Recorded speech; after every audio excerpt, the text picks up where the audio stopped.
What is this transition thing every pro out there talks about? What about pivot? We keep hearing these words and they can mean anything from swapping out a unit to selling your board and replacing it with a new one. Well, worry not, we are here to help with another guide on how to make the transition from 8th to 1st in no time. Hey everyone, and welcome back to another ProGuides TFT video. Today we're going to be talking about mid-game transitions from early game boards. We talked about early game in the last video, which is more flexible and does not care about which patch it is too much. Mid-game, however, is more patch reliant. Which comps are strongest is very important to the mid-game as it governs which units you keep, what items you work towards, and even your leveling and rolling timing. When we talk about mid-game, we mean the whole of stage 3 and half of stage 4 until 4-3, when people usually go 8 and roll down, thus marking the start of late game. It is historically the toughest point for most players, who often get paralysis by analysis and are not sure what they have to do. Well, look no further. Today, we will talk about patch 10.13 strong mid-game boards, why each is strong, what these boards transition towards, items they use and on which units they are best on, positioning and counter positioning, what the late game could look like.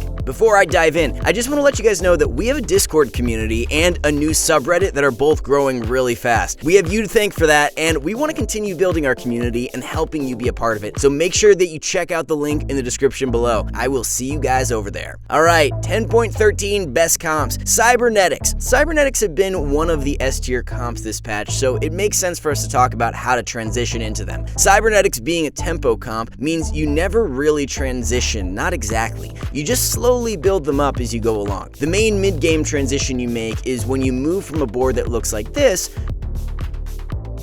to a comp that looks like this. The key to Cybernetics is to level aggressively and spread your items as much as possible. The added stats make them quite strong, especially if you hit the 6 cyber mid-game finding all 6. Even if they're level 1, pivoting into full cybers like this is a really strong mid-game position. I got 6 cybers at 2 6-1s. It was a glorious first. Although getting the 6 cybers early is a bit reliant on luck, you can play various interesting boards that focus on supporting their best synergies. For example, having Lucian with red buff is a strong incentive for you to find any blaster, preferably Ezreal, and make your mid-game extremely strong. Stick to your leveling timings. Pick up cyber units as well as Ezreal or Graves, Caitlyn, and Jace if you have Graves. If you high roll a Wukong, he is a great addition as well. Sometimes with a strong Vi, a Blitzcrank is not a bad idea either. Strengths.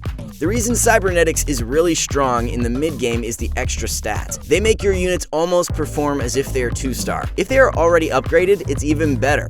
Don't fall into the trap of going for 4 or 5 cybers unless you have items to give them without wrecking your damage carries like Lucian or Vayne. A cybernetic unit without an item is not particularly useful unless it's Vi, who is arguably the only decent cyber you can play just for the brawler synergy if you have an early Gnar or a Blitzcrank. Final comp to transition towards. This is what you should aim for to have by 4-3, where you should go level 8 and roll your gold, then pick it back up to try to go level 9. The sniper buff, even though Vayne is your carry, pales in comparison to Ezreal ulti, plus the added red buff capability. Up until this point, you could be playing something like this. No need to run 5 cybers. Then, after your roll down, you put in this comp and you're good to go. In fact, 4 Chrono is a rather strong placeholder until you find your 6 cybers, and if you're playing in FON Galaxy, you can even keep it at level 9. Obviously, when you hit Echo, you replace Lucian with him and give him the red buff or whatever item you have on him. Then watch him stop time as he reduces your opponent to tears. Positioning. In general, cybers are extremely susceptible to coronavirus. As such, they have to be socially distant in order to stay safe, like all of you guys and girls at home. Since they have superior stats, they do quite well in as many isolated matchups they can get as possible. They are a bit vulnerable to AoE as well, but many of them can carry fights with a well-placed Vi ult or a crazy Aurelia reset frenzy. Being spread out works best for them.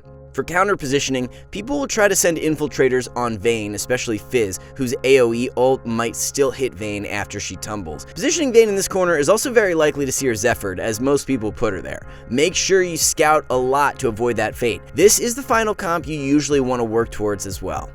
Unlike other comps, Cyber's spread out positioning is quite good against Shroud of Stillness, so that item does not overly concern us. It is preferable that you avoid it hitting Echo though. Riven Sorcerers. The second comp whose mid-game we're going to take a look at is Riven Sorcerers. As a power spike comp, it has a clear transition point, so pay attention. We talked in the early game video about Vanguard Sorcerer starts, involving Twisted Fate and his gang of merry anime girls. Starting into the mid-game, your sorcerer board has a few options that you should be opting towards. It could be the standard 4 sorcerers, 2 vanguards, or vice versa, 4 vanguards, 2 sorcerers if you hit Jace early and you still kept your vanguards around. Other combinations that can happen are space pirates, which can generate you quite a bit of gold, but you have to hit Jace, and it's a good idea to split the items so that Darius has a chance to do some damage as well. If you don't have 4 sorcerers, going for Vanguard and Chrono through Kate/Ezreal and Poppy/Mord/Nautilus is also a decent idea. While at level 6, you have a decent chance of hitting Riven, but be careful, it is usually not worth it to pivot to Riven yet, especially if your Vanguard holding Riven items is 2-starred. The best strategy for a successful transition is to go to level 7 at 3-5, or even before that if you're win streaking a lot. Your goal is to sell your Vanguards quickly and transition to this board, with Riven taking the items you had on Jace, Poppy, or Mord. Make sure to put everything in, position and upgrade/roll everything first. Then, and only then, do you put items on. Always try to do that in order to gain the maximum amount of time, since you can put items on during or at the start of combat when you can't do anything else anyway. Strengths. The reason Riven Sorcerers is so strong currently is the strong Sorcerer backline burst, especially strong against carry-oriented comps like Jinx and Vayne. Xerath obliterates them in the late game, while during the mid game, if you manage to hit a 2-star Riven, even the Infinity Edge Last Whisper Vayne will have trouble killing her with 6 Sorcerers buffing her shield. Do not underestimate the power of those 6 Sorcerers either. It is quite important to have them at 2-star, as they manage to do a hefty amount of damage while Riven blade dances her way in the front line. Another underrated strong point of the comp is Annie, who can tank for a while and is a great carrier of ZZ Rot portals, to provide even more frontline and distractions for Riven and the rest of the gang to slice, dice, and spell sling. The items that this comp uses and focuses on are usually Riven items like Ionic Spark, Rabadon's, and Guardian Angel. Quicksilver is also decent if you can't make Ionic Spark, but Rabadon's is a must for the shield strength, especially in the mid game, where with 6 sorcerers there are very few things that can bring it down. ZZ Rot Portal is actually really strong on Annie, helping you out through the early and mid game until Riven can truly take over. Any mana item should go on Victor after being carried by another sorcerer. It's pretty nice to keep an extra TF and have him carry the Victor items while Poppy, Jace, or Mord carry the Riven ones. Final comp to transition towards. This is what you should aim for to have by 4-3, where you should go level 8 and roll your gold if your board needs any sorts of upgrade, or to try to hit a Xerath.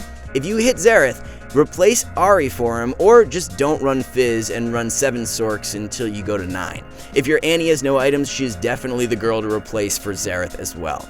This comp doesn't always need to go to 9, but the dream comp looks something like this.